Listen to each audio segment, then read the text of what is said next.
From incredible footage of Canada's most powerful tornado, to a picturesque storm tearing through a field in Wyoming, and a destructive F5 throwing debris in Oklahoma, here are 5 tornadoes that will go down in history.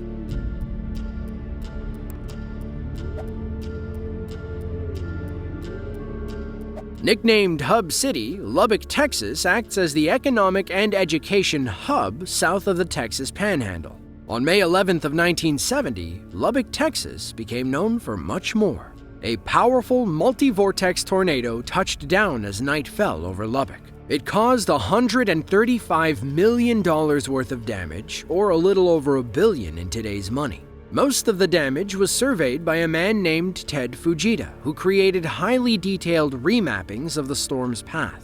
A year later, in 1971, the Fujita scale would become the go-to method for rating tornadoes. For reference, Ted gave the Lubbock storm an F5 rating. 2 other storms developed before the primary F5 tornado. Then, at around 9:35 p.m., the main storm touched down in southwestern Lubbock and went on an 8.5-mile journey of death and destruction. The storm was wide enough to encompass nearly a quarter of the city before it finally lifted 25 minutes later. In all, 26 people lost their lives in the storm, and 9,000 more lost their homes.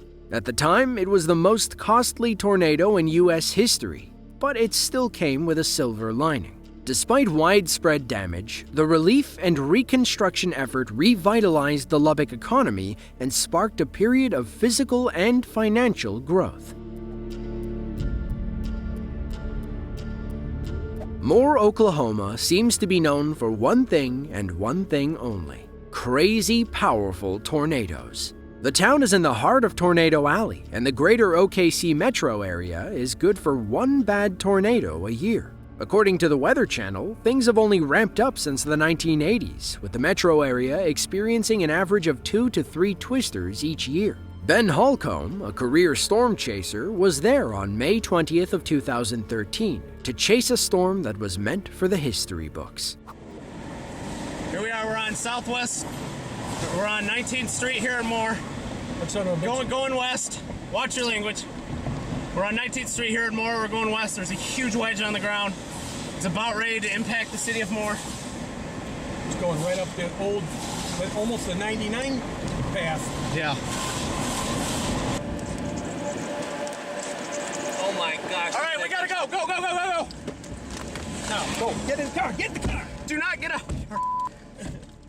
The video starts with Ben watching the sky from behind a Kohl's and GameStop as the storm forms in the distance. His team hits the road to get as close as they can, while Ben documents where the storm is headed. Tensions rise as they get closer, and everyone in the car starts screaming, "Go, go, go!" They bounce from spot to spot, eventually getting some great shots of the full scale of the tornado.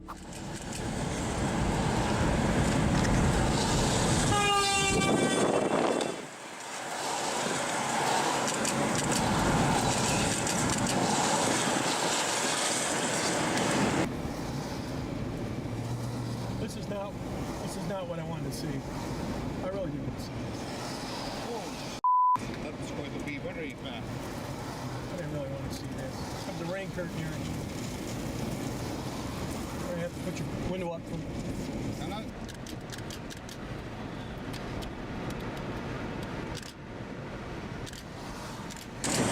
Go.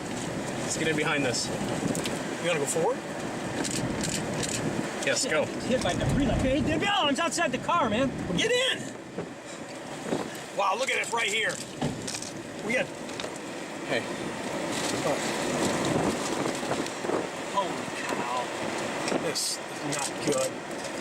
Can we get south? No, let's stay right here. Look at it's like we're right here. Yeah, we can flip around and go 1 mile south and get east. Yeah, we need to get... Whoa, here comes flip debris. flip around. We're on the outer band. Yeah, here comes the debris. We'll get out of here. Hold on. The shot of the road where the tornado tears through the power lines and you see a cop drive away gives you a great idea of the sheer scale of this beast. Not long after, Ben and his crew make a quick escape as debris starts to hit their car. A while later, the storm finally dissipates, leaving a trail of destruction in its wake. The 2013 storm stayed on the ground for 39 minutes as it traced a 17-mile path through the city and surrounding area. It claimed 24 lives, injured 212 others, and caused an estimated $2 billion in damage. Ben must have felt lucky to make it out alive after chasing one of the deadliest storms in U.S. history. Believe it or not, Laramie, Wyoming is the third largest city in the state, with only 32,000 people. The town sprung up in the mid-19th century when the Union Pacific Railroad line crossed the Laramie River, making it a hotbed for travel in the Midwest. Unfortunately, it's also a minor hotbed for tornadoes, as it sits on the border of Tornado Alley. Things changed in 2018 when Wyoming turned into a storm chaser's paradise. On June 7th of 2018, one of the most picturesque tornadoes of all time spawned about 9 miles north of Laramie. The Washington Post called it the most photographed tornado of 2018, as plenty of people got incredible footage over its 45-minute lifespan.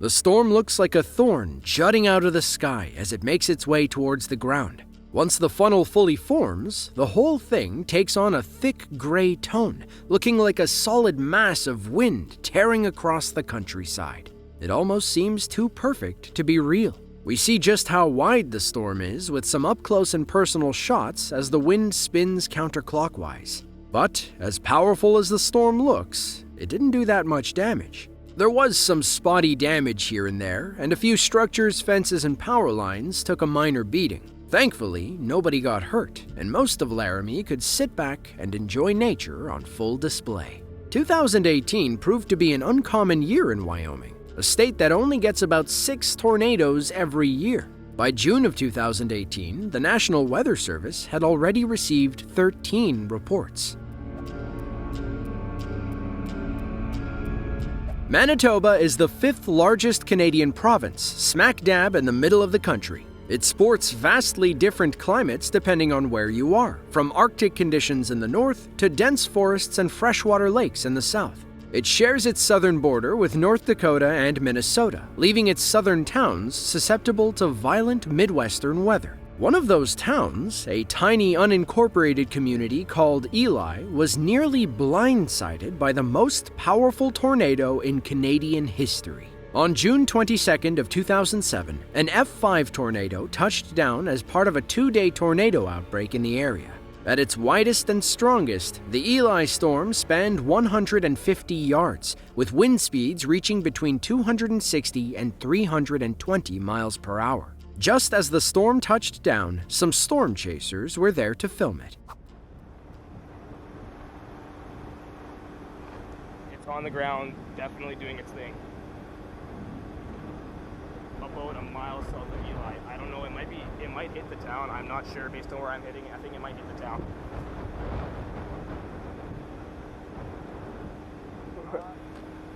I'm gonna zoom into the funnel. Oh yeah. Yeah.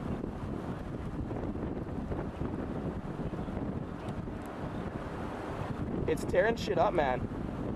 I can hear it. Yeah. And Eli. It just went over the power lines. I can hear it. I can hear it. I can hear it. Yeah. I think it's hitting the town. Eli. I think it's either beside it or it's hitting it.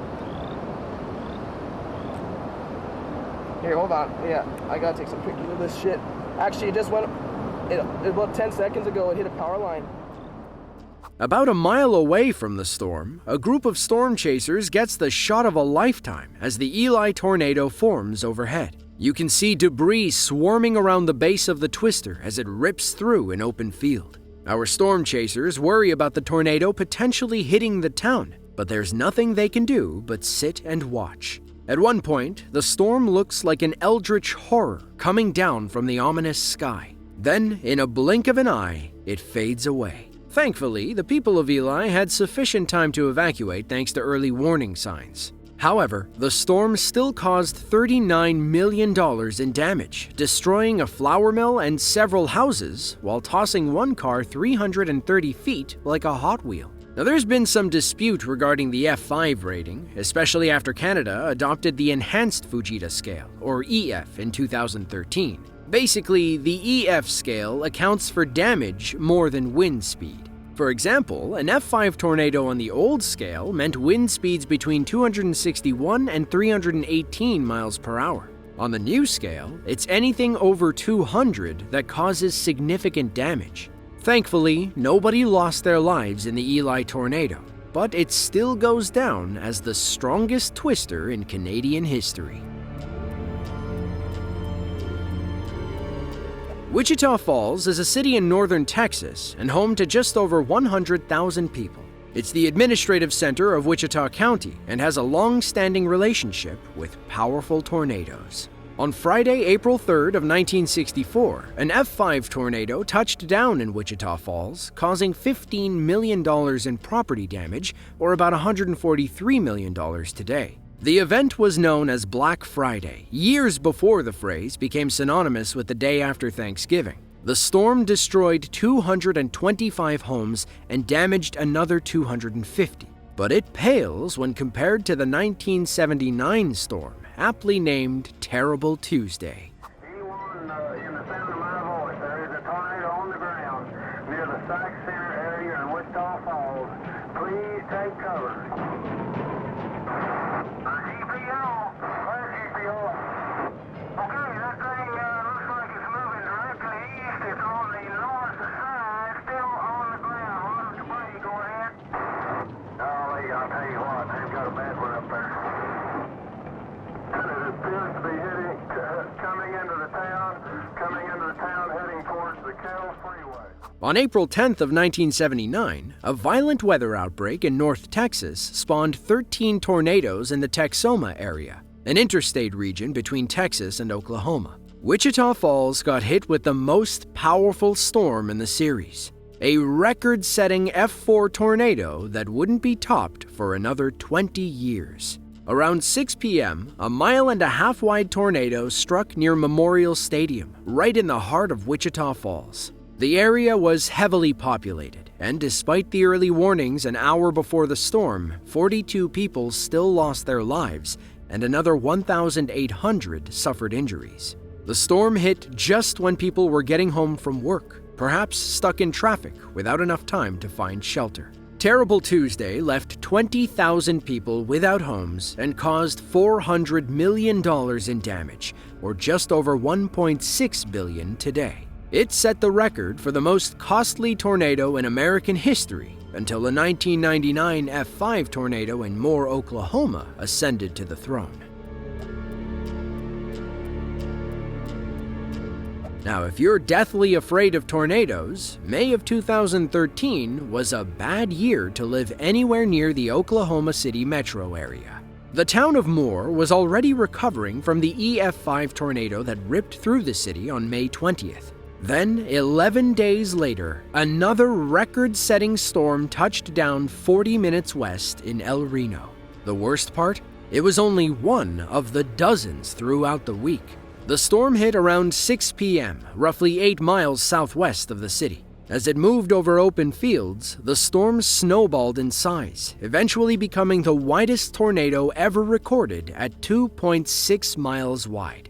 For reference, that's about as wide as 38 football fields lined up end zone to end zone. The storm was a multi-vortex tornado, meaning several smaller tornadoes rotated around the central vortex. Thankfully, the storm stayed over open terrain, limiting its destruction and impact on human life. Still, 8 people lost their lives in the El Reno storm alone, including a team of expert storm chasers and one man who just wanted a good picture. Some isolated locations along the storm's path suffered some severe damage. Most of the buildings suffered EF3 level damage, and some described the OKC West livestock market as a war zone. Meanwhile, the Canadian Valley Tech Center sustained $40 million in damage to its mostly brick buildings. The 2013 El Reno tornado is, without a doubt, the most infamous of all time, and definitely one for the record books.